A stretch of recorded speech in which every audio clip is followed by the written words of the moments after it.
So Sanjay also has his own consulting firm called Lender Menti firm, and he's been doing immense amount of work in consulting, as I said to all of you.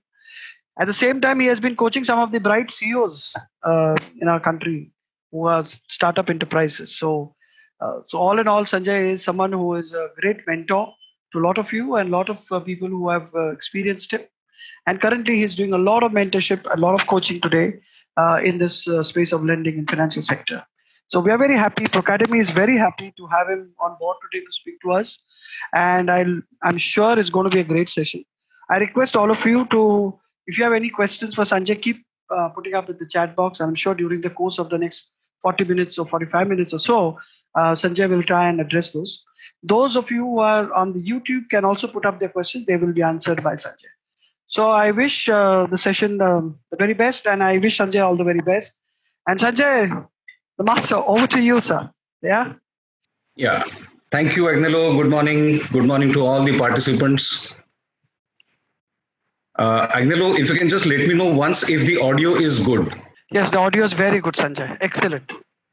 I'm sure Wonderful. everyone can. Okay, so as I can see on the screen, we have close to 100 participants already logged in, and gives me great pleasure to start off this webinar. So I extend a great good morning to all of you, a warm welcome.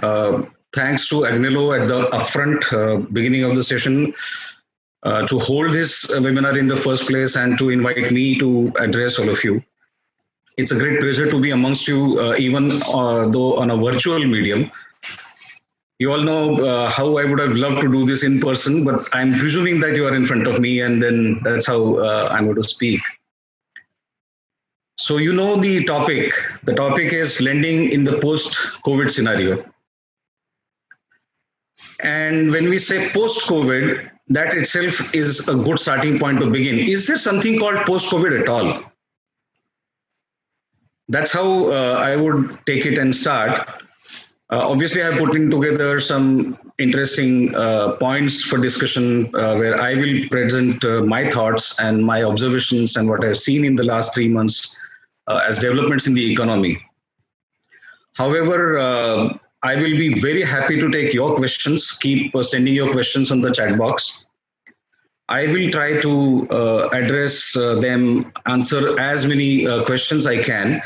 And if I miss certain questions, maybe Agnello can just prompt me, and we'll include them as much as possible.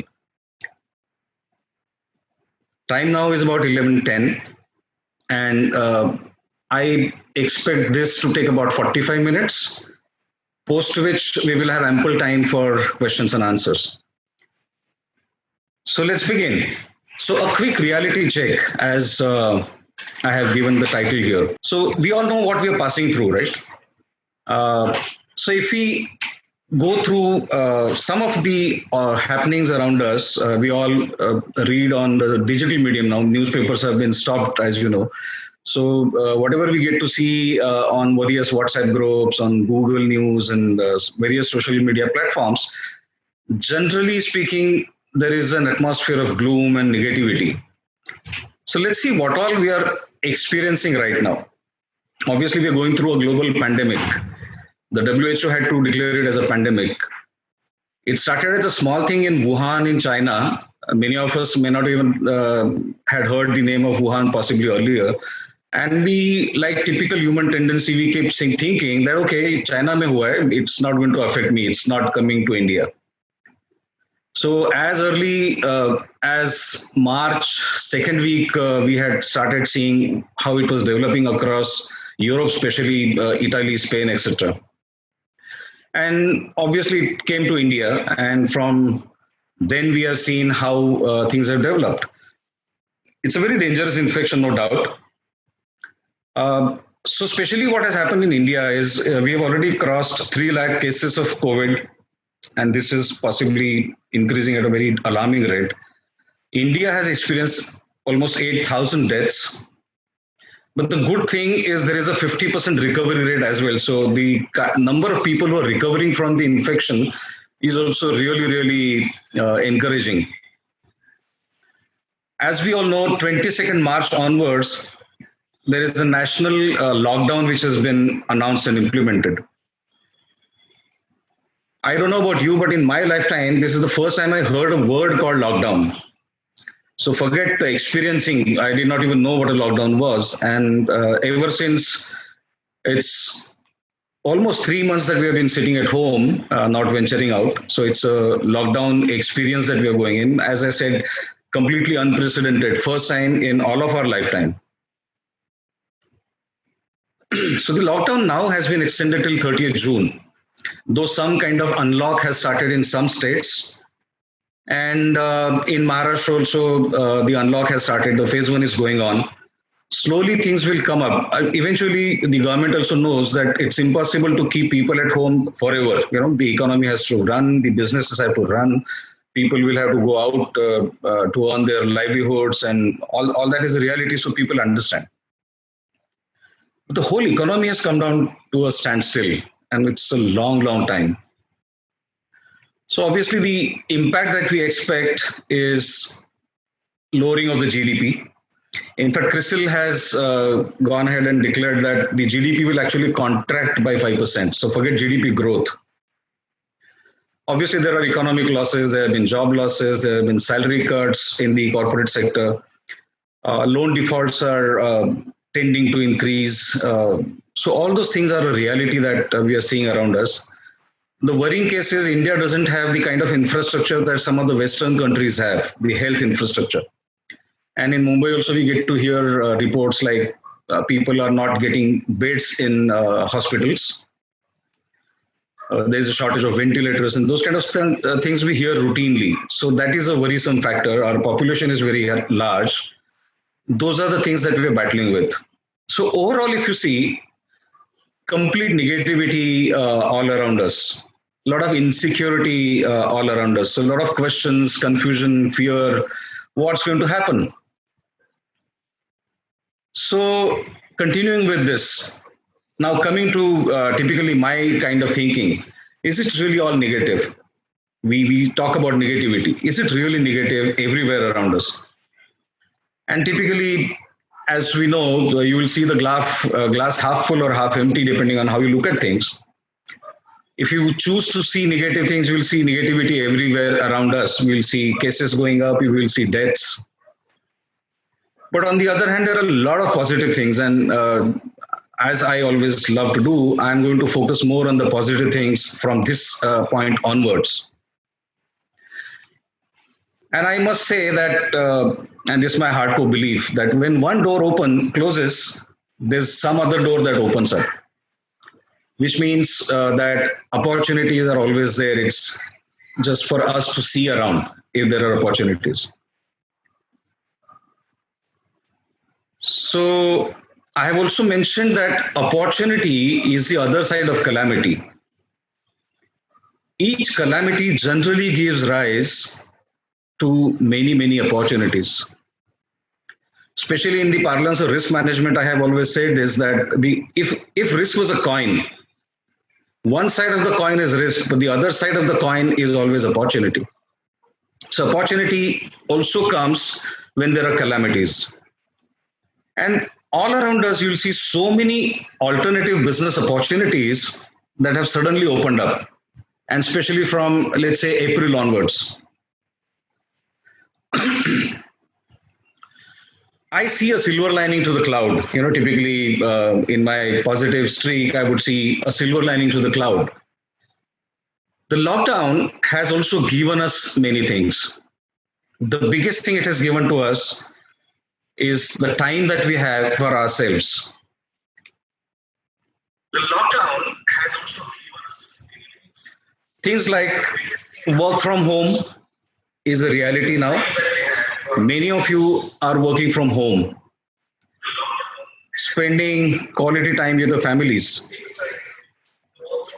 You have a chance to catch up with your hobbies. You also learned things you always wanted to learn, but you couldn't spend time on it earlier.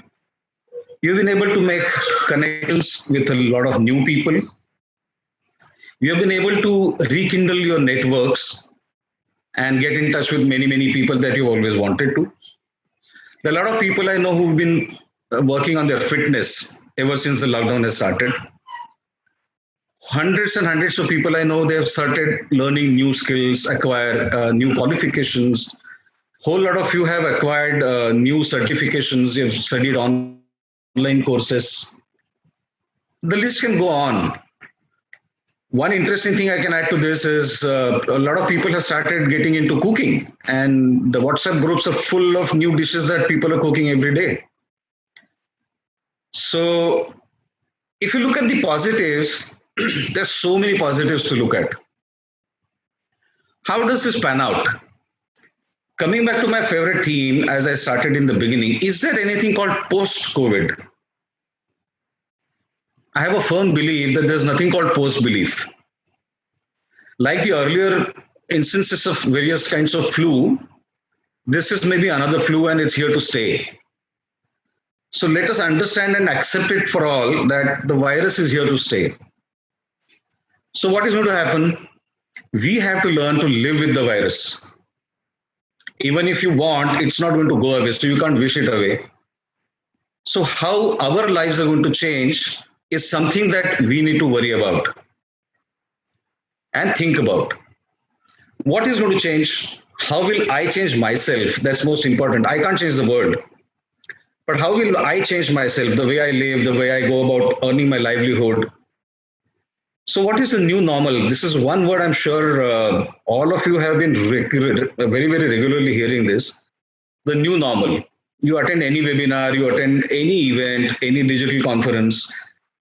It's a very in word. Everybody talks about the new normal. What is this new normal? So I think the new normal is the way we are going to live life going forward. However, I believe there is nothing called post-COVID. COVID is here to stay, and we have to learn to live with it. So let's see, how is the ecosystem responding to this whole developments around us? I can give you lots and lots of examples how smart people have already made the switch to alternative products, services, customers, markets, geographies, even methods of selling. I'm sure if I can take some pause here and ask questions, all of you can give me dozens and dozens of examples of how people have really switched on to these alternatives.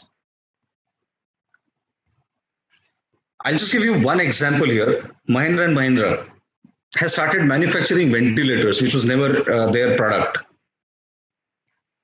Now, if Mahindra & Mahindra, kind of a huge manufacturing giant, and they can think of manufacturing a product which is a need of the hour, ventilators, which are required in large numbers, and we were depending on China to import, and they're making it at a cost which is unbelievable.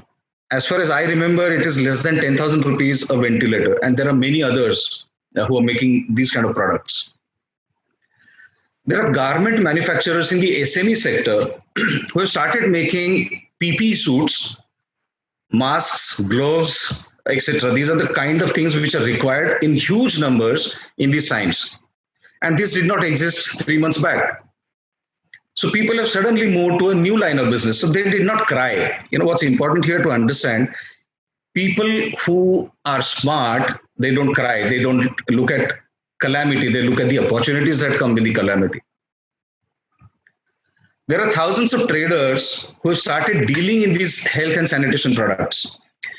In fact, I work with some SMEs as a coach, and I realize, and I know for a fact, first-hand experience, that many of them whose main business was dealing in industrial products, they've suddenly started dealing in these sanitation products, and they're making good money. Because there are very few sellers, the demand is high, and the production is falling short. So people are making a lot of money by selling these products. Another example I see is this grocery, vegetables, fruits, frozen foods. Now everything is getting sold at your doorstep. So this again is another example of people seizing opportunities in the calamity and making the best of the time available. So there are a lot of first-time business guys who were never ventured into business, but they've started dealing in these kind of products, which is it's the need of the hour today. Another example, so I can just go on and on. Zomato, Swiggy, which were primarily delivery platforms, they not only those, even some restaurants, good reputed restaurants in Mumbai that I know, they have started delivering groceries to your doorsteps.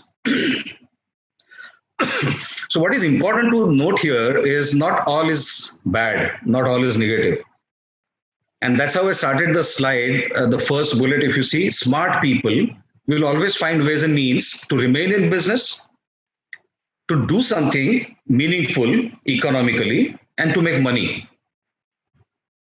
That is the beauty of our country. That is the beauty of entrepreneurship. That is the beauty of people who are really enterprising.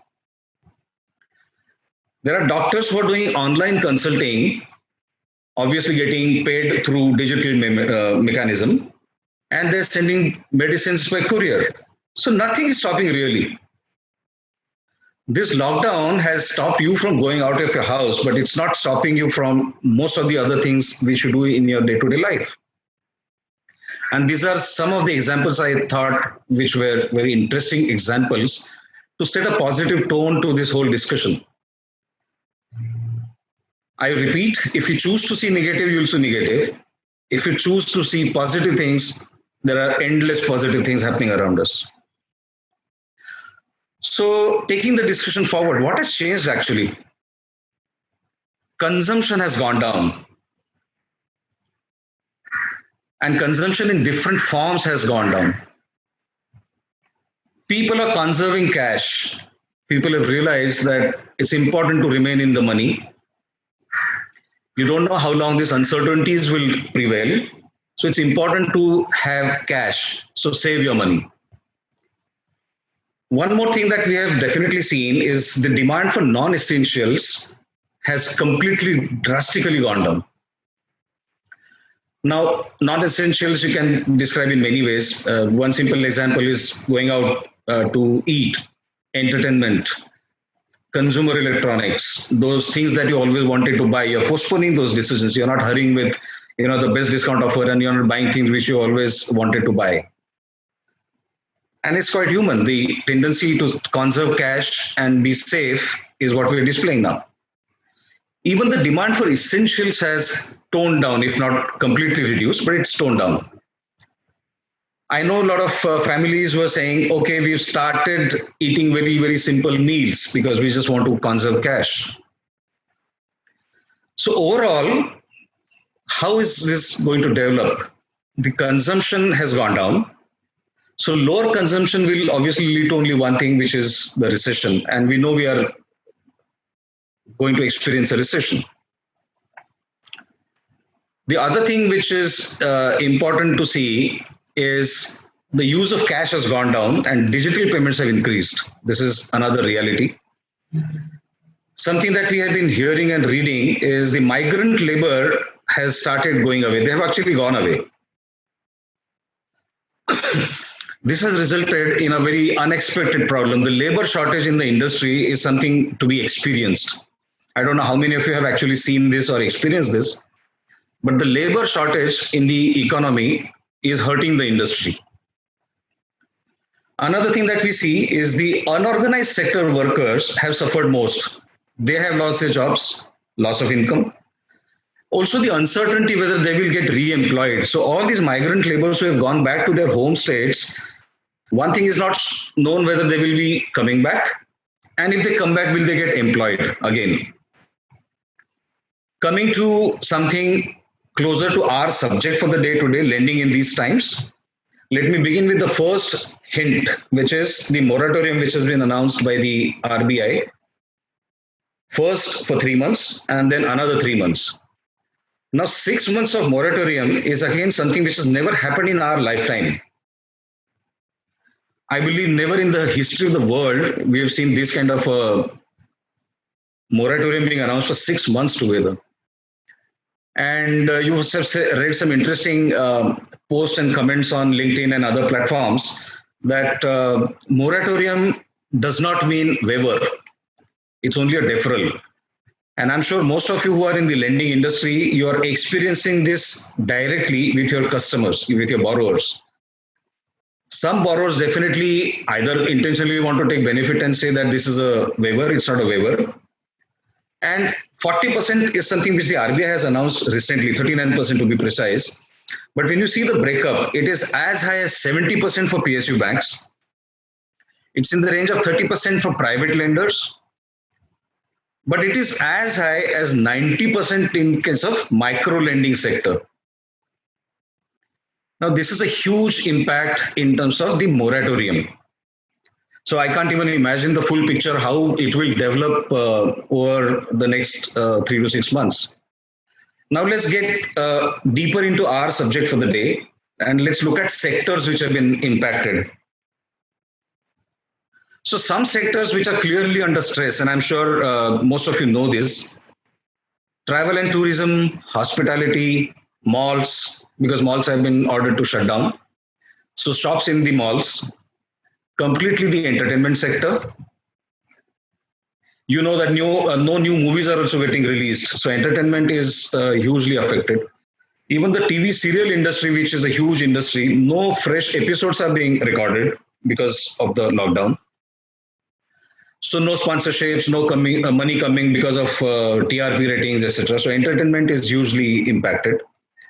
Restaurants and food and beverages business has been impacted. Consumer electronics, of course. Automobiles and especially the high end. Textiles. More important in textiles, the ready-made garment segment that also employs millions of people. Gems and jewelry, another sector. Obviously, it's a non-essential, so nobody will buy jewelry in these times. Auto components, because the whole automobile industry itself is down. Construction and real estate, because no construction activity is happening. Demand, of course, is down, and no new construction is expected to either start or continue. So these are some of the sectors which are clearly impacted and experiencing stress. Coming to sectors which are now coming up. So obviously, as I said, every calamity is an opportunity. So what sectors are emerging now? And from a lending point of view, all of you would be interested in looking at this more. Healthcare and fitness industry. In my view, this comes at the top. Sanitation products, obviously at the top, because we're all buying things which we never bought, sanitizers and masks and those kind of things. Pharma, because a lot of medicines are required. Efforts on R&D, efforts for design, identifying the vaccine for the virus. So a lot of effort and money is getting spent on R&D. Another interesting thing which is developing is this whole education technology business. Almost all the schools and colleges have started their classes on digital platforms. So education technology is something which is again taking off in a big way. Personal care, pet products, this is something again coming up. This is interesting. Online gaming, people are sitting at home. 24 hours of the day, they're sitting at home. What will they do? So online gaming, because of the availability of internet, has suddenly come on top. Every day you get bored of cooking food because your maids and cooks are not coming. So you're cooking yourself. You get tired, and that's how takeaway food, which has been allowed. Ready to eat packaged foods, those are some of the sectors which have suddenly started growing, and there's a shortage actually of products. Related to that, farm produce. I can tell you my experience of buying mangoes from so many different people in the last 2 months, and they're all getting delivered directly from Ratnagiri and those kind of places. So farm produce, vegetables, trucks of vegetables coming to localities and selling vegetables in the localities. So farm produce directly reaching the consumer without any middlemen. Food processing, because there is a demand for packaged foods, frozen foods, and warehousing related to these products. The whole agribusiness, the seeds, fertilizers, chemicals, those kind of things are again hugely emerging. The whole packaging industry, people who package foods, the plastic packaging, the cardboard boxes packaging, etc. So packaging industry is coming up.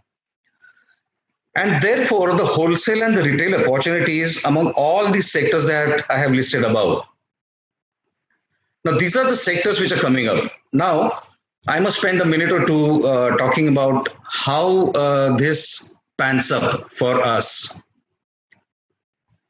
What is very important to know is our approach when dealing with these sectors, when we are lending to some of these sectors or people or businesses related to these sectors. Now, on the left hand, we have sectors which are under stress. So obviously, your approach and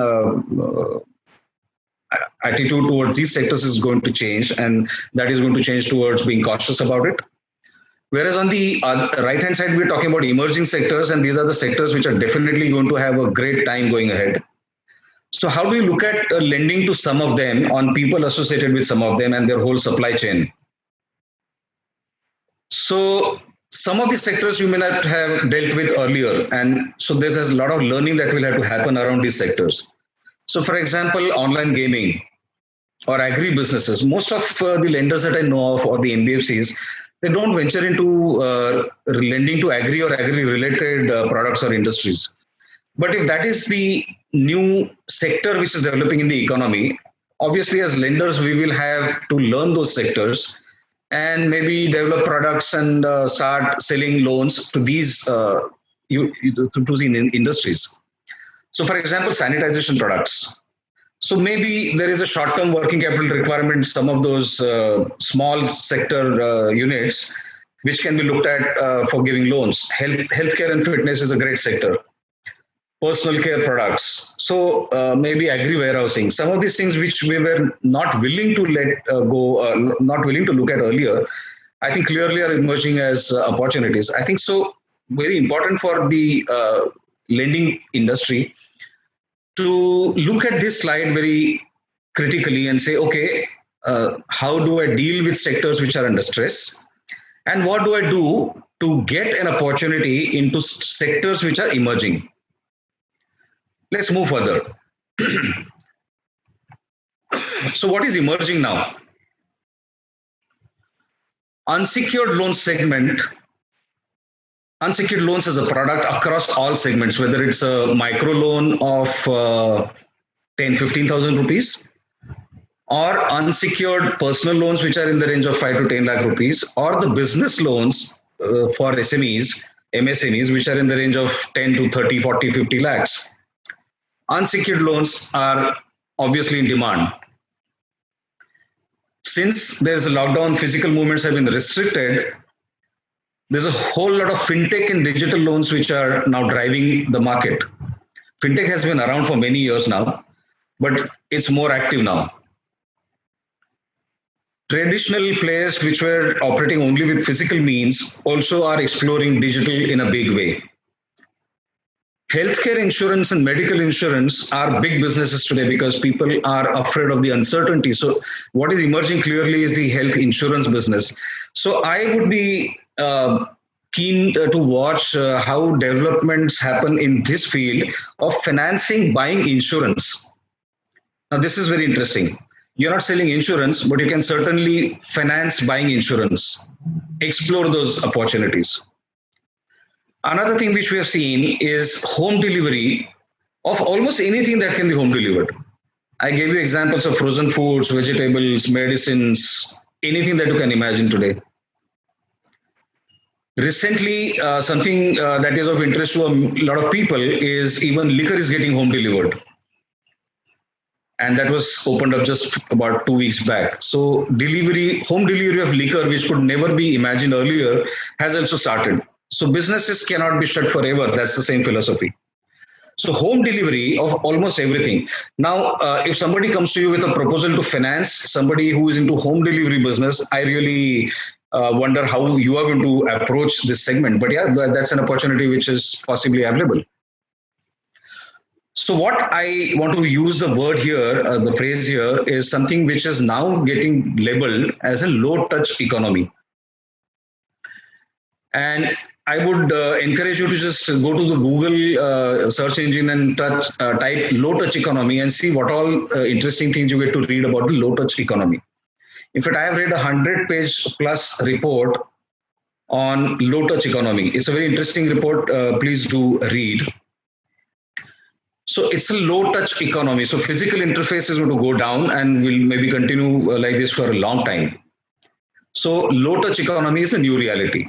When we talk about the new normal, I think this is one of the important factors of that new normal, low touch economy.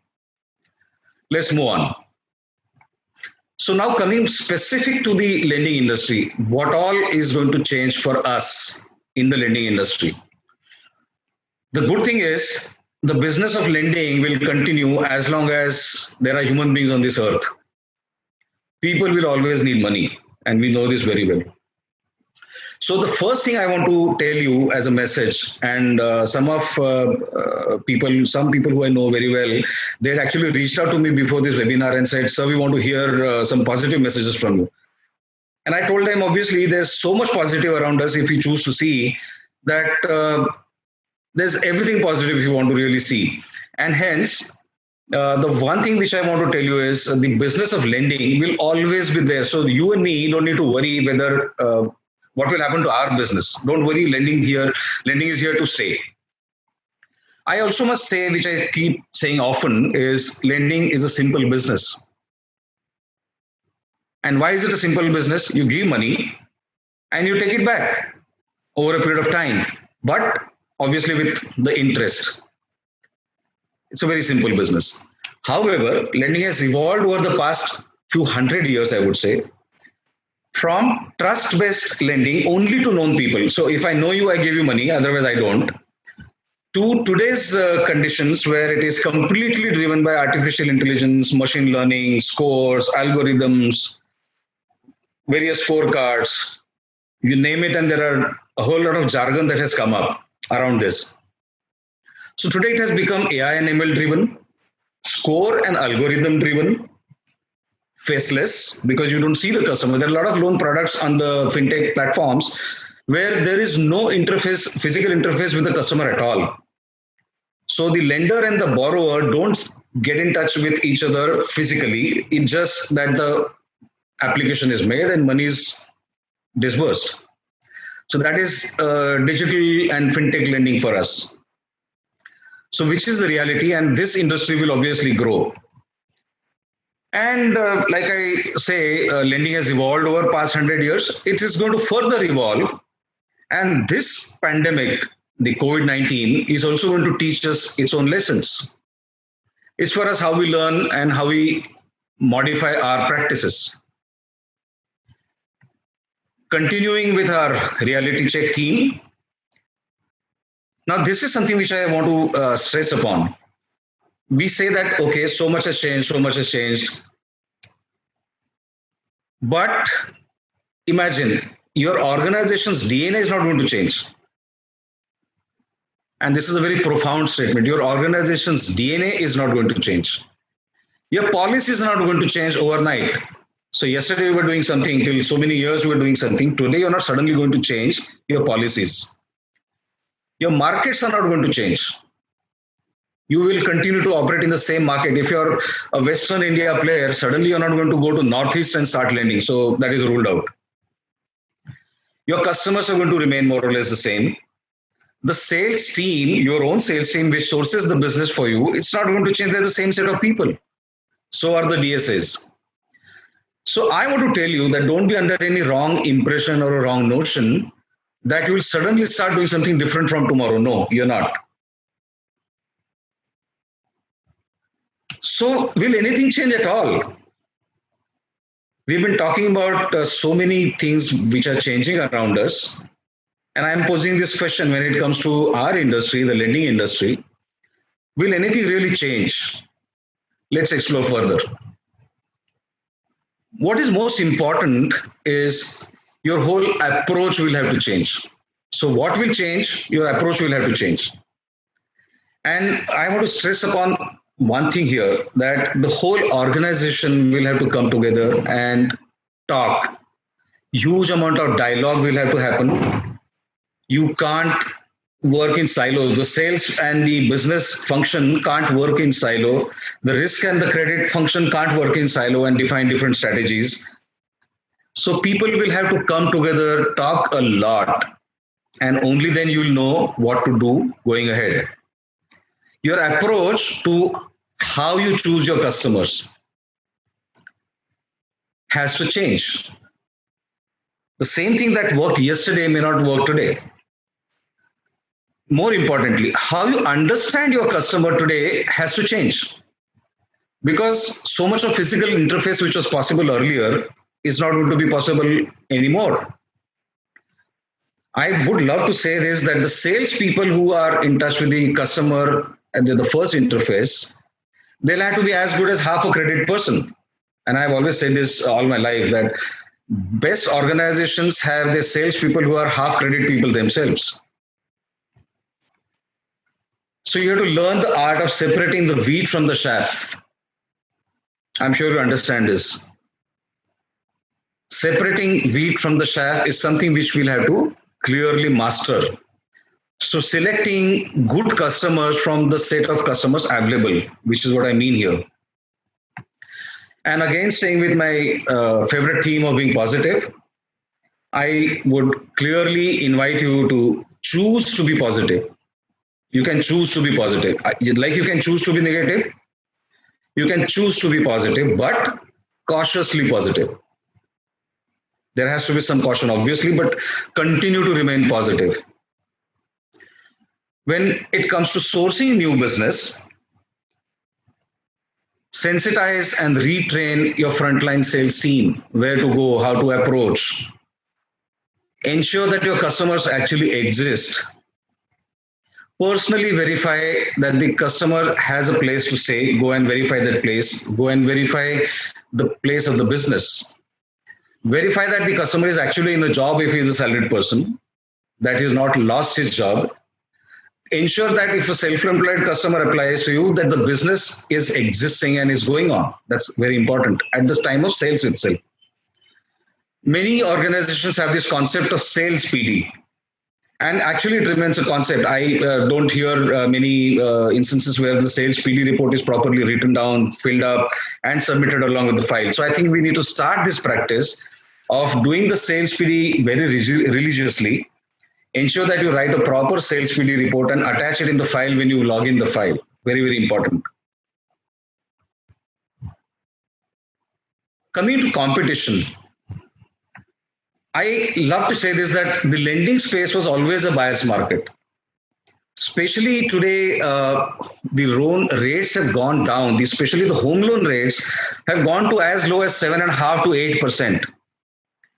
Now, it's a buyer's market clearly. There are too many lenders chasing too few customers, very few good customers. So the competition, which was always there, is now going to be more intense. Now, borrowers are also pushing the borrowing decision. People wanted to borrow, but they're pushing their decisions because they are also not sure about their own future. Competition obviously will become more fierce and intense, as I said earlier. There will be target pressure on the sales team. So they will also be forced or tempted to offer deals which are really good for them, good for the customers. So there'll be a tendency to sweeten the deals, offer better rates, offer better packages, overall, better service. So I would invite the whole sales function to align yourself to the highly sensitive risk appetite of our organization. Very important. You must know that what worked yesterday is not going to work today and in the near future. So you need to align yourself to the new reality. Very important for people, especially on the ground level, to be very well versed with the changed risk appetite and changed policies of your organization. Sometimes we see a gap there. The frontline salespeople may not at times know the policies, especially the changes that have come in. So you need to be very well versed, and that's where the whole reorientation, like in the earlier slide we discussed, training, retraining, reorientation of the entire sales force will have to happen. Again, staying with my theme of being positive, it's extremely important, especially for the sales team on the ground where frustration is very easy to come in. Please stay calm and remain positive. If you're able to manage this, I'm sure you can survive this and emerge victorious. Let's move on to the second link in the chain, which is your credit underwriting. When it comes to credit, the job is clearly carved out. So this 6 months of moratorium, now how are we going to deal with this moratorium? How it is going to affect the consumer information report or the bureau scores? Today we take 2, 3 CIRs, we take CIBIL, we take CRIF, we take whatever reports we want. But how will these reports and the bureau scores that come with it, how will they reflect the reality of the 6 months of moratorium? None of us know the answers today. I at least don't know. So we'll have to see how this thing dawns up. Add to it the normal delay of 2 to 3 months in reporting the numbers to the bureau. So there's a 2-3 month delay, plus there is a 6 months of moratorium. So next 9 months, I can see there would be some confusion that will prevail around how to read the reports or how to treat the bureau scores. If somebody has an 800 CIBIL score, will you take it as 800? Will you apply some discounting factor? I don't know. So a high score or good past financials have actually lost their relevance in my view. Typical traditional credit underwriting, what we do is we look at the scores. If it is above 700, 800, we are happy. If the financials are good, we are happy. But like in insurance sales, it is said that past performance is no guarantee for future performance. And it's important to know that past financials actually have a very limited meaning today. It's history. Will the borrower continue to generate cash? That is the most important question that we need to handle. We need to validate the cash cycle. How many times the borrower is able to rotate this money in a year? So how many cycles is he able to manage?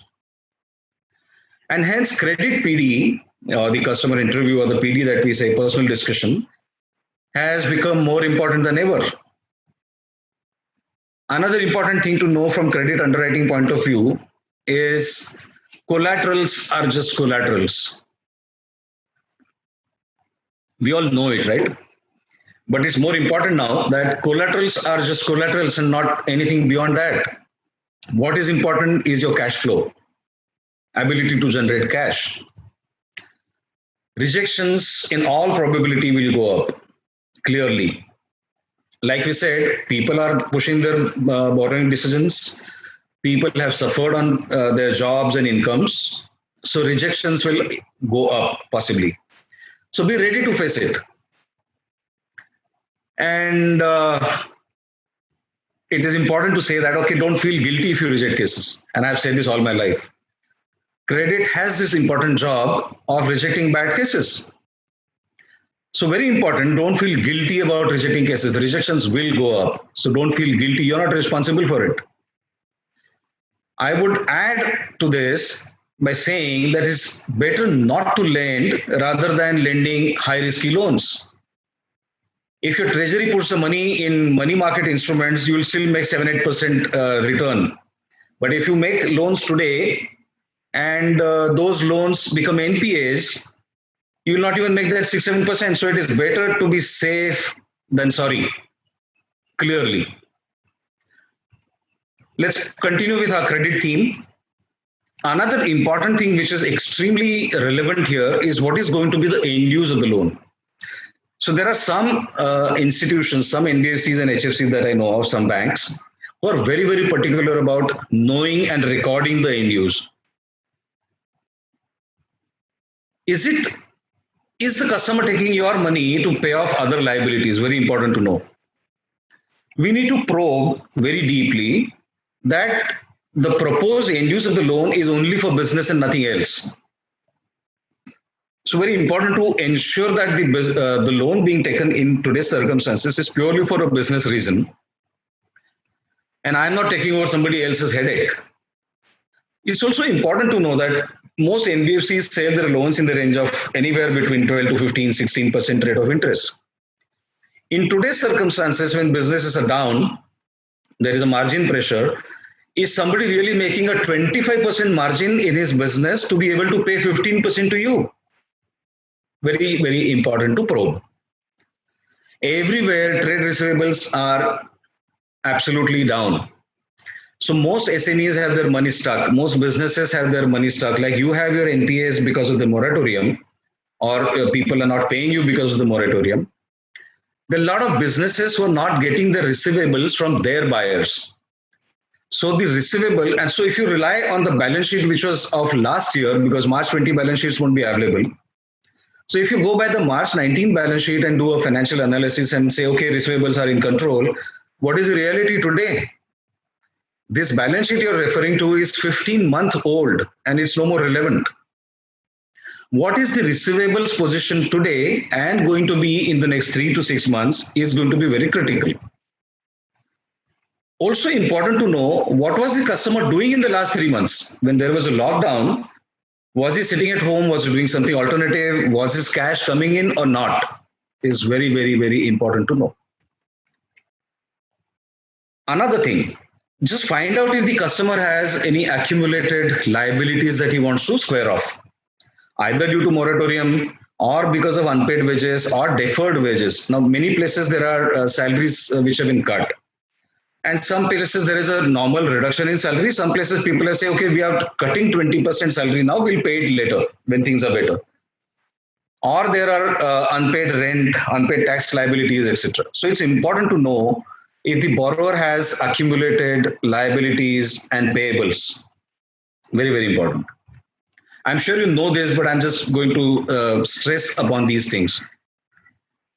Another interesting and very important thing is I keep on talking about training all the time. So training, retraining, reorientation of your entire underwriting team is very important, because they were used to doing underwriting in a particular way till very recently. Going forward, their attitude and approach has to change. So retrain, reorient, very important. I would also recommend strongly that some organizations have this practice of something which they call real-time risk monitoring. There is some kind of call it concurrent audit or call it rechecks, sample checks of files which are getting underwritten across. So if you have delegated credit authority, also good idea is to pick up some files from across the branches, across segments, and do your sampling and get some sample to be checked by a senior resources, maybe sitting at head office or your zonal offices. So just to know what is happening on the ground. Use technology wherever possible to whatever level you can possible. Today it's difficult to do PD. Lending has started on a slow scale almost, but lending is happening. Now you can't go to do factory visits. You can't go physically to do site visits. So there are vendors who are providing these kind of services using high technology products. They'll give you lat-long GPS coordinates. Somebody will go to the factory, show you everything on a video. Now you need to know whether that factory is the right factory which actually belongs to the customer and am I being taken for a ride? That's why these lat-long GPS coordinates are important. And they can predict as close to maybe a 10-meter range as I'm told. You can use these kind of services even for conducting PD with the customer. Your guy may not be able to go, but some vendor can go and you can do your video interviews. So video PD is possible.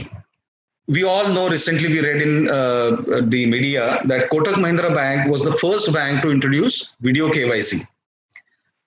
Check if your organization is amenable to doing video KYC. The migrant labor problem has resulted into labor shortage, as we said earlier. Now, if you're doing SME loans, and especially into the manufacturing sector or any other sector, warehousing or trading, check if there is availability of enough labor for operations to continue on a normal scale.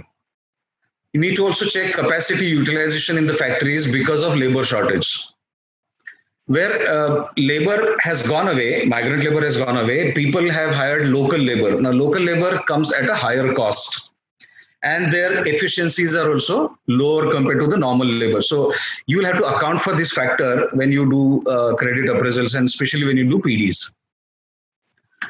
Let me now come to another important thing, which is all important today because everybody is into collections. The sales guys are doing collections, the credit guys are doing collections. The whole organization has become a collection organization. Very important to understand that no loan is complete till the time the last EMI is repaid. Extremely important. And collections has become really, really difficult today. I regularly keep speaking to some collection people, and I understand that their efficiencies are at an all-time historical low. And you may have your own numbers, but what I hear as very scary numbers. The efficiencies have come from 95, 98, 97 kind of percentages to anywhere between 10 to 30 percentage. So this is across segments and across products. Physical collection is ruled out. Especially in the last 3 months, you've not been able to go out and collect money. So whatever collections are all happening in the electronic and digital mode. And as we know, all people are either not willing to make digital payments or not able to make digital payments because they don't have the wherewithal. I'm told in some states, and somebody specifically took the name of Tamil Nadu, that Tamil Nadu even telecalling to customers is not allowed for collections. So what are the collections teams doing? They're primarily doing counseling activity with the customers. So they're doing moratorium calls. They're just making efforts to remain in touch with the customer so that you don't lose connect with the customer when things become normal. So what is happening today on the collections side is primarily counseling and relationship maintenance kind of calls. So that is where, and I'm going to talk about training and retraining again. The training of your collection telecallers is extremely important because they were not counselors in the first place. So you'll have to teach them the art of counseling, art of how to maintain customer service approach rather than the collections approach. So a whole lot of reorientation, retraining on the collections telecalling team is extremely important. Some organizations are doing it very, very effectively, and who are not doing should definitely start doing. Digital collections have gone up, even in unexpected segments like microfinance. So we expect that microfinance customers may not be tech savvy or may not have smartphones. I was very pleasantly surprised that even in microfinance, digital payments and electronic payments have picked up very, very well. So today we are not in a position to, as I said, for the credit underwriting piece, we today are not in a position to judge or make any perception or forecast about the impact that the moratorium will have over the next 6 months period. We really don't know that. So the best thing to do under the current circumstances is to remain in touch with the customer so that you don't lose them. So the partial unlock has started, as we mentioned earlier. So clearly, again, continuing with my positivity theme, the worst is behind us. I really like to believe that the worst is behind us. Things can only get better from here. And I'm very happy to share with you some of the folks that I spoke to, especially from the collection side. They have said that, boss, things can't get worse than this. So the worst is clearly over. This can only become better from here. I must touch upon and spend a few minutes on talking about frauds. People have a desperate need for cash. Their cash flow has dried up in the last 3 months. So there is desperate need for cash. And when you're desperate, you're driven to take undue means to generate cash. And hence there is a need to do frauds. I mean, there's a compulsion on the customer side, and hence there is a tendency to do things which are not right. So we need to be careful. When it comes to home loans specifically, builders are sitting up on piled up inventories. So there are ready properties which are lying up, people are not buying, loans are not available easily, builders need cash. So beware of something which is called proxy funding. And I'm sure you all understand this very well. I don't need to go deeper to explain what is proxy funding. So ensure that dummy sales don't happen and dummy loans are not getting disbursed. This is very important to verify the transaction. Similarly, when it comes to resale transactions, you all know the risk. In resale transactions, verify both the buyer and the seller. Typically, when somebody applies for a loan for a resale property, you do everything, all due diligence on the buyer who's taking loan from you. And we don't really even go and make an effort to see the seller. But it's very important to actually check whether there is a real transaction taking place also or not. And people in mortgage industry very well know this terminology called accommodation deals. Just make sure that you're not landing in an accommodation deal. The risk of multiple mortgages always existed, and it can happen more in the current circumstances. When it comes to LAP, the profile risk always remains. Risk of overvaluation always remains. If you're doing SME loans of any kind, check and validate the inventory levels. It is very possible that when you go and verify the inventory, you'll see a lot of inventory. Is it real inventory of the customer, or has it been temporarily arranged for the PD? These are purely fraud triggers that I'm talking about. You all understand very well what is a setup. So be aware of the setup businesses, things which are set up only for taking loans. So ensure that there's a lot of RSU verifications that happen, fraud checks which happen at different points in time by different people. Obviously, your RSU guys are smart enough to understand what to do. When it comes to gold loans, I just tried to touch upon certain products. So when it comes to gold loan, obviously inflated valuation or gold of lower cartridge or fake gold, those realities can't be ruled out. Again, when it comes to fraud, connivance of any of the parties related in the whole chain of the loan transactions, you need to be careful about. Connivance was always possible. It is more possible now. And I would want to say at the end that your RCU team has a huge wealth of knowledge and experience. Please utilize their skills and knowledge. I would love to see 25% of the RCU team's time, available time, should go in training and retraining your internal teams, whether it is the sales team or the operations team or the credit team. The RCU guys, the fraud control guys should spend a lot of time and effort and energy in training the whole organization. It always pays to be safe than sorry. Simple alertness and vigilant attitude will save the day for you, right? So let's further move on to the background function of the risk management or risk analytics. NPAs will increase in the short term to medium term. Definitely, we all know that. The moratorium impact also needs to be studied at a portfolio level and at an account level. And accordingly, you'll have to create bucketing of customers for various actions that you want to take. Run bureau scrubs. Most of you do that already. But people who don't do it, and in my personal interaction with some of the NBFCs, I have come to know that there are some people who still don't use bureau scrubs. So please use bureau scrubs at regular frequency. Look for early warning signals. You may have a current model in place, early warning signal module based on bureau scrubs, etc. But I would invite you to recheck your validity of the EWS model, and you may have to maybe do some fine tuning or tweaking to the EWS models so that you can predict the probability of default far better than otherwise. So based on all this, you'll have to create strategies based on all that we have spoken so far. How do you source your new business? Which markets do you want to avoid? Which markets you want to encourage more? How do you do your credit underwriting? How do you go about collecting? How do you predict the collection efficiencies based on your earlier learnings using AI and ML capabilities, as we said earlier? So the analytics team has this responsibility of doing this with a new vigor and with a new awareness. Revisit any scoring models that you do, because a lot of people use score models. Now, scorecards will have to be again tweaked and fine-tuned to adjust for and account for the changes in the credit policy that you want to introduce. Another important reality is most people are working from home. So data security issues related to work from home on maybe unsecure networks is a risk that the enterprise risk management or the IT security team will have to get into and plug. If not anything, reform your liability profile. Liquidity is an important issue.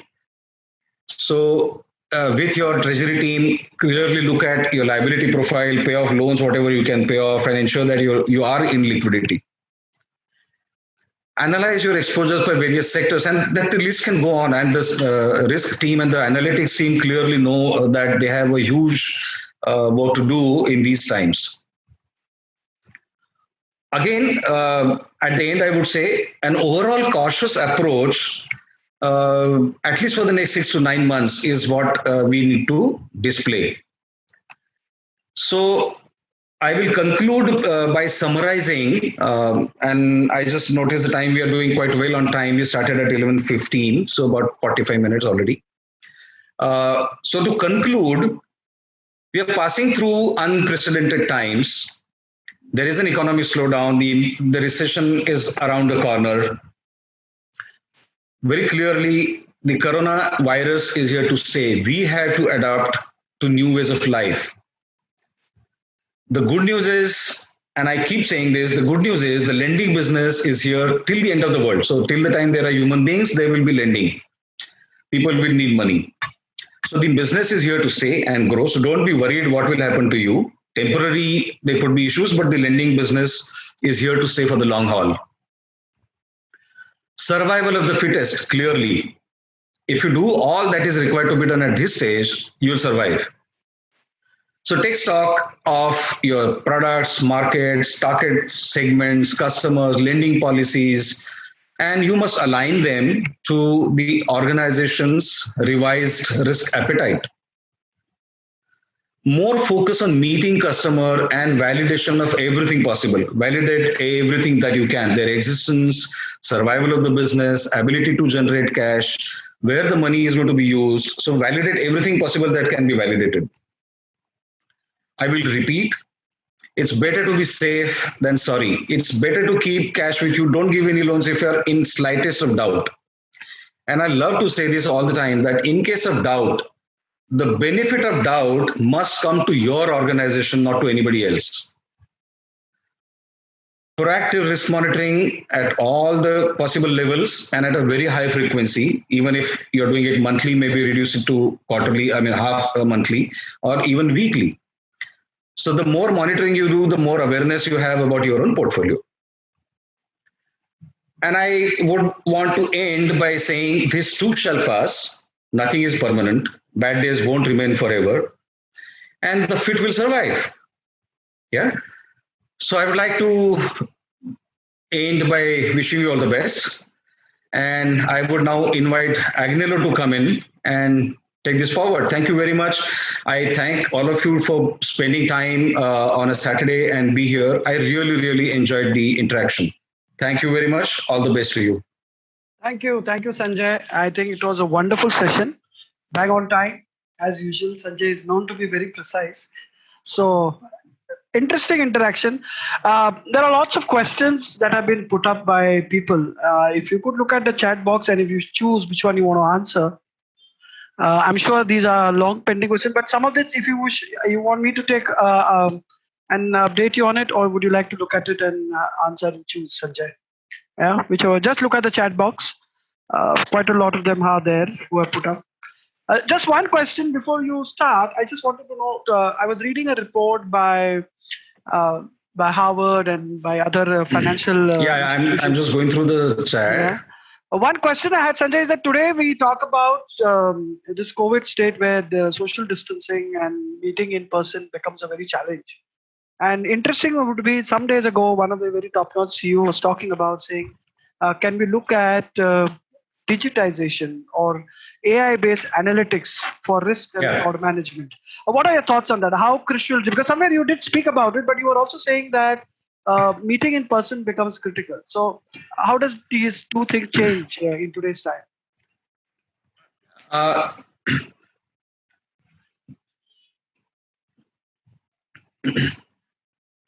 Yeah. Sure. So it's a very interesting question. I've always believed that technology must be used to whatever extent possible, and we must use technology. There's no going away from digital mechanisms.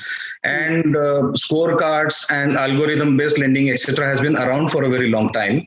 However, times are such, and in our country especially, credit bureaus are also evolving, and expert underwriters will agree with me that there are issues with bureau scores at times, and there is a tendency of fraud in the market. You still come across people with multiple PAN numbers, etc. So to that extent, since economic activity has gone down, I like to believe that it's an important aspect to use AI-based learning or scorecards, but also verify things physically, at least in the next 3 to 6 months. Okay. Yeah, I think that's good. So, Tushar, there are a lot of people who have put on the question, whichever you feel like you can choose and answer them. I think if you could look at the chat box, Sanjay. And because there is a question in coming in on the YouTube channel also. There are questions. How video KYC helps in authenticating documentation. How fintech fintech role will be in giving us these triggers. Assuming interventions required. These are some of the questions on YouTube, but I would say look at the chat section. Yeah, so Agnel, again, I'm sorry to point this out, but there is actually everything I'm hearing twice, so a lot of confusion. So when we speak, so maybe your YouTube volume in terms of your this. No, actually, volume is completely zero, but still. Okay, I would then say that look at Q&A.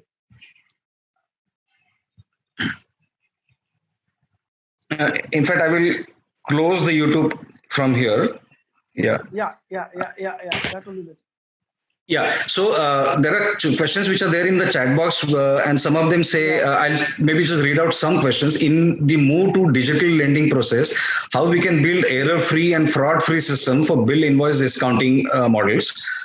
How we can digitize the personal discussion process with customers. Yeah. And this comes from Santosh Shetty. Now, I talked about some tools which are available for conducting video PD. So there are vendors and there are technologies which are available. Maybe we can use them. Bill discounting is a very different product. So again, there are different verifications that need to be done about the buyer and the seller and the bill itself. So those precautions needed to be taken there. Error-free, Santosh, you have two things here, error-free and fraud-free. So error-free is something which you can possibly do a lot using digital mechanism, but fraud-free obviously can never be guaranteed. So you will have to continue using your fraud checks as far as this product is concerned. I'll move to another question now. I see there's a question from Usha Datta. Digital approach, collections through online and E2 experience for customers online. This existed previously, but it's becoming BAU. I absolutely agree with you. It's actually not a question, it's more of a comment, I think. So I agree with Usha. There's somebody else who's written, banking and NBFCs also should come in under stress sector, I think. Yeah, clearly it is under stress. I can't agree less. There is somebody, okay, Chandramouli Srinivasan. Chandramouli has written that some of the emerging sectors may not remain popular once the COVID situation eases and say cure for disease is found. Absolutely. So gaming industry, so we may have to take a call on which of the changes are structurally there. Absolutely wonderful observation, Chandramouli. I talked about a lot of emerging sectors, and some of them, obviously, that's the analysis and predictions the risk department will have to do. Some of these sectors will continue forever and grow. Some of these sectors may not grow beyond a point or may not remain valid after some time. So that's a caution, obviously, needs to be taken. I'll try and take a few more questions. There is a question from Shitanshu Dubey. Sir, would like to know your views on school finance business. Is in that also school situated in rural and school situated in urban areas? So school finance, as we know, is again a different segment of a product, and a school. So the biggest risk which always existed and which is true for the school financing is the risk associated with the collateral. One thing we all know that you can't repossess schools. So theoretically you can, legally you can, but in reality, it is impossible to go and vacate a school and repossess. So that risk remains. Whether it is rural or urban, I think that's the only way I would answer this at this time. And maybe take a few more questions. There is a question from Vivek Baranwal here, which says, we have heard of BC, which was before Christ, and AD, which is Anno Domini. Now the same would change to BC before Corona and after Corona. Yeah, I agree with you, Vivek, completely. So it's a good comment on the lighter note. Helps to read that. There's a question from Amit Shah. If NPA increases beyond limit, does lending business for NBFC and small finance player remain viable? Yeah, my friend, thanks for the question, but answer is clearly not viable. And we have to ensure that the NPAs are controlled, and which is the reason we spoke about all those things in detail. And I clearly told you that, yeah, NPAs would rise in the short run, short to medium term NPAs would increase. And we have seen that whole organization is becoming a collection organization, and people are actually making a lot of efforts on collections. But yes, you have to control NPAs. And your question is correct. If it goes beyond limit, obviously you'll have to shut down. Yeah? So don't let it go beyond limit. There's another question from Sanjay, which says your views on manufacturing moving out of China. It's a very open and wide question. So I would just say that we will observe how much really it happens. And if it happens, we should explore opportunity to lend to them, right? Let me see if I can take one. I know I can take one or two more questions, right? Yeah, you have the time. Take the questions, Okay. no problem. Yeah. So I just want to tell you there are some questions on YouTube also which are coming up. So why don't you tell me one or two questions from YouTube? Yeah, so Vinny Isaac is asking about, do you see a shift in tier 3 cities for lending in the rural part of it? Yeah, and fintech role has been asked by Madhu Chentati. So if you would just give your view on that, please. Yeah.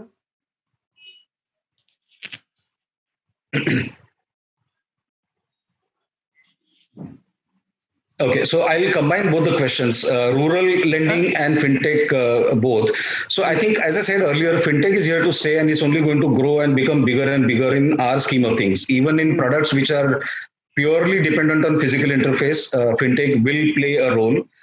And to Mini's question on getting rural, I think more and more players are actually moving out of metros and going towards smaller ticket loans, more to the MSME sector, and India lives through its villages, as we know. So yeah, rural lending will also increase, and I think lenders have not much of a choice. So we'll have to first move to semi-urban and then to semi-rural and eventually to rural. It's just a question of our preparedness in the whole process. Correct. Yeah, you could look at the chat questions or you want to answer one or two more. So one of the interesting question put up by Sachin, I think. So what will be the business diversion opportunity for HFC or NBFC as pre-COVID business volume will not be possible for at least 6 months? Yeah, so I think I covered it in my sectoral approach that some sectors clearly are coming up. See, it's a mixture. So on the one hand, we have to ensure a lot of caution and conservatism. And the other hand, obviously, we may not go back to pre-COVID volumes, business volumes at a very early time. It will take time to go back to those volumes. But with a lot of caution, if we can explore some of these new sectors, and just to add to previous answer that I gave on the rural side, so if you expand your geographies and go to unexplored markets, I think you can reach closer to your earlier volumes. Correct. There's a question also on this saying, any tips on business loans? I mean, what the person may want to know is how to go about business loans, I guess, in the pre or post-COVID era. Sorry, can you repeat the question? Any tips on business loans? Yeah. Yeah, so business loans, and I'm taking it as unsecured business loans. I'm just presuming it as, yeah. So I presume that this is a unsecured business loan. So I think number one, we will have to reduce the ticket sizes. Today, people go to around 50 lakhs easily, and there are some who go beyond 50 lakhs also in the unsecured business loans. First, I would suggest some caution to bring it down to reasonable levels and maybe do for shorter tenors. And if the customer is able to pay, give more loans after some time. But I think you'll need to ensure caution in the unsecured business loans. Yeah, I guess so. Yes. Any last question you want to take? Okay, so I'll take one more question from the Zoom, which has come from Jaimin Mehta. Yeah. What will be potential for housing loan and property loans, especially in tier 2 and 3 cities? Yeah, so I think housing loans is a segment that I strongly believe in. housing loans is here to stay, and especially the affordable housing loans business will continue to grow till whatever time we can think of. And I think we need not worry about. Obviously, we'll have to move to the semi-urban and maybe rural areas, but the business is there in those areas only. Okay. I guess let's that would be great. But any questions that are remaining unanswered, or if anyone has a query, they can always write back to us. Yeah, it's about 12:20. Yeah. So we'll have Okay, to. so there is one. Maybe I'll take one more question because Prashant Bharti and Anand Kumar has put the questions now, I guess. So I'll take one question which has come from a different sector. Okay, great. Which is Umesh Chaudhary from insurance industry. Yeah, so Umesh has asked your views on health insurance industry, business impact and role of financial institution. I think I covered it in brief that in the emerging sectors, insurance funding will become a reality. And there is clearly an early mover advantage for some of the. So I'm aware of somebody who wants to do a fintech startup who will be funding only insurance. Yes. So these opportunities will certainly come up. Is what I look at. Great, Sanjay. Great. Yeah. I think we'll have to take the remaining questions, I guess, later on, and we can respond to them. Yeah, if possible to extend, we extend. Otherwise, I hand it back to you. And again, thank the participants for asking those interesting questions. Yes. Yeah. So thank you, Sanjay, so much for being a part of with Procademy on this session, and I think it was very value adding. And knowing you that you have covered all the sectors very well and have given a lot of perspective. We had a similar session some time back where we spoke about more from a technical perspective on retail lending products, and today you have given a very broader view on the whole business. And I think what the takeaway is that it's when you're talking about lending business, we're not talking just about one element, but you're talking about the entire composition, right from sales to collection. And that is what you have covered beautifully today. For the audience, I want to say that Sanjay, as I said in the beginning, is doing a lot of work on coaching and consulting for smaller firms. He's doing a lot of coaching work in the lead for CEOs and CXOs team. He has his own firm in the Lender Mentee firm. Plus, he's part of Leap to Excel consulting firm where he's doing a lot of coaching assignment. And today we are glad that Sanjay has also volunteered to be a part of Procademy and be a host this webinar for us. Procademy does a lot of work around all sectors, but primarily financial sector. We have done a lot of work. We're currently doing a lot of work, and we are very soon going to launch retail and retail product certification programs where you can send your teams to certify in terms of post-COVID. The curriculum is made post-COVID. How do you create your team in multifaceted skills? Because there's going to be a crunch in everything, as Sanjay has said.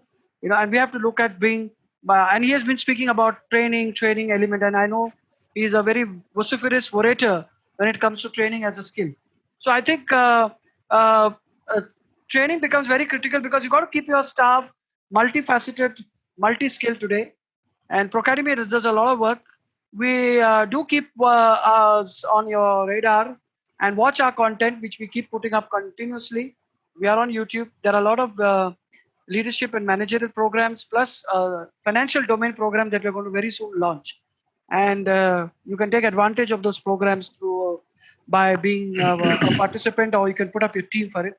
We will keep bringing up regularly such interesting domain-specific conversations around our sectors, and hope to give you more knowledge. Once again, Sanjay, thank you so much. And we look forward to a longer association. And I'm sure people can write back. Those who know Sanjay can write back to Sanjay and seek his more consultative advice. There is an email ID mentioned of Sanjay down there. You can always reach out to him if you have any queries pertaining to any sectoral thing. Sanjay would be also helping Procademy curate some of the programs and also advise how to go about certain elements of skilling and developmental need, which he has been talking very loudly. So thank you so much, Sanjay. Your experience, your skill has helped us a lot in putting this webinar today. And I'm sure you can look forward to many much more interesting conversation, because Sanjay himself was a very good leadership coach, let me tell you, and he is very good at leadership change management, and he has pioneered some of the organizations in this area. So thank you overall, everyone. Have a good day and all the best. As he said, as rightly said by Sanjay, this too shall pass on. We all need to be fit and raring to go. So thank you, Sanjay, once again. Thanks to every participant on YouTube as well as on Zoom. We will be uploading all the content on the YouTube channel as well as on our social media channels. You can look forward to those to this recording of this webinar, and keep subscribing to us, and I'm sure you will keep improving your knowledge management skill. Yeah. So thank you, Sanjay, once again, and thank you, Savvy, also. Thank you. It's been a pleasure. Yeah. Thank you, and thank you all the participants. Thank you. Have a good day, everyone. Goodbye.